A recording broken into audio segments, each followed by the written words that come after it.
सूक्ष्म दृष्टि से देखा जाए तो चित्त का आदि नहीं मिलता है।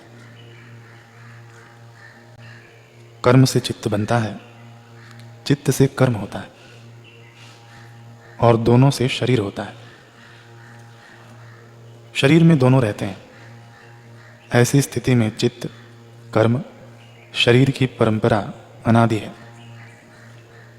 इसमें इतने संस्कार भरे हैं, इतने आकार प्रकार धरे हैं कि एक एक करके यदि उनका अंत करना चाहें तो कोई भी उनका अंत नहीं कर सकता।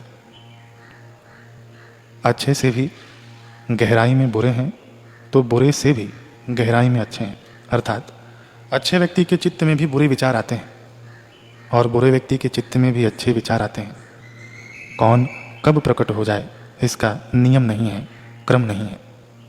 यहाँ तक कि भगवदाकार वृत्ति भी सुषुप्ति में लुप्त हो जाती है तो वह सुषुप्ति में स्थित अनादि संस्कारों को कैसे मिटा पाओगे। यह जागृत स्वप्न में वृत्त्यंतर अर्थात वृत्तियों में फेरफार अन्य वृत्तियों का भगवदाकार वृत्ति में बदलाव ही कर सकती है। यद्यपि निरोध दशा में सुषुप्ति का भी निरोध हो जाता है, परंतु व्युत्थान होने पर फिर पूर्ववत संस्कारानुसार वृत्ति प्रवाह ही होता है। यहाँ तक कि निरोध दशा में भी संस्कारों की प्रवाहवाहिता बनी रहती है। ऐसी परिस्थिति में चित्तगत स्थिति ज्ञान और सुख स्थायी नहीं हो पाते। चित्त दशा के परिवर्तन से उनमें परिवर्तन होता ही रहेगा। ऐसी स्थिति में चित्त का भी त्याग होना चाहिए।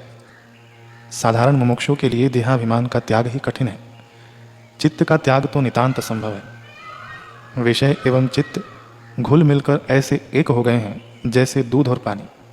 इनको अलग अलग करना किसी भी साधना एवं प्रयास के द्वारा नहीं हो सकता। तो प्रश्न यह उठता है कि इस चित्त से पिंड कैसे छूटे। इसमें दिखते हैं विषय, इसमें सोते हैं विषय, इसमें बदलते हैं विषय। वे चाहे शांत हो चाहे उदित, वे चित्त से निकाल कर फेंके नहीं जा सकते। तो आइए फिर हम इस चित्त को ही वित्त त्यागी सन्यासी के समान त्याग कर चित्त त्यागी महात्यागी क्यों न हो जाए। यही तो सर्व त्याग है। परंतु यह किसी क्रिया, उपासना या योग से त्याग नहीं किया जा सकता। फिर इसका त्याग कैसे हो। हाँ, तो क्या आप सचमुच इस चित्त से मुक्त होना चाहते हैं? यदि हाँ, तो मुमुक्षा की प्राप्ति हो गई, आप मुमुक्षु हो गए। आइए श्रोत्रिय ब्रह्मनिष्ठ सद्गुरु के चरणों की शरण का वर्ण कीजिए। अपने स्वरूप का बोध हुए बिना चित्त का त्याग नहीं हो सकता। असंगता की भावना, यह स्थिति भी तत्कालीन होती है। अतः अपने स्वरूप को अद्वितीय ब्रह्म के रूप में जानना आवश्यक होता है और वह सद्गुरु के बिना नहीं हो सकता।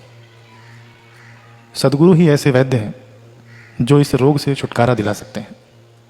तो संसार में ऐसा कौन प्राणी है जिसे अज्ञान रूपी रोग न लगा और आधि व्याधि उपाधि त्रिदोष जिसे न घिरे हुए हों। सन्यासी पुरुषों को छोड़कर प्रायः सभी प्राणी इस महान रोग से ग्रस्त हैं। सत्संगी पुरुष कह लें, असत संग से ही इसकी उत्पत्ति होती है। सांसारिक भोग सुखों की भूख और कामना की प्यास ही इस रोग के लक्षण है। मोह, लोभ, क्रोध, मद एवं मत्सर ही इस रोग के पुष्टिकारक कुपथ्य हैं। संसार के ऐसे कठिनतम रोग का निवारण केवल सद्गुरु ही एकमात्र वैद्य हैं। उनका सद्ज्ञान ही इस अज्ञान रूपी रोग को दूर करने वाली महाऔषधि है। सद्गुरु की आज्ञा अनुसार शुभ कर्म का शुभ भाव और पवित्र विचार ही इस महाऔषधि का सेवन करने के लिए अनुपान है।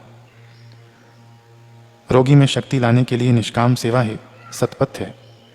इस पथ्य को पचाने के लिए त्याग ही दैनिक व्यायाम है। इसलिए कहा है कि सद्गुरु की शरण में आ जाने का सौभाग्य जिसको प्राप्त हो गया है उसके लिए फिर कुछ भी दुर्लभ नहीं है।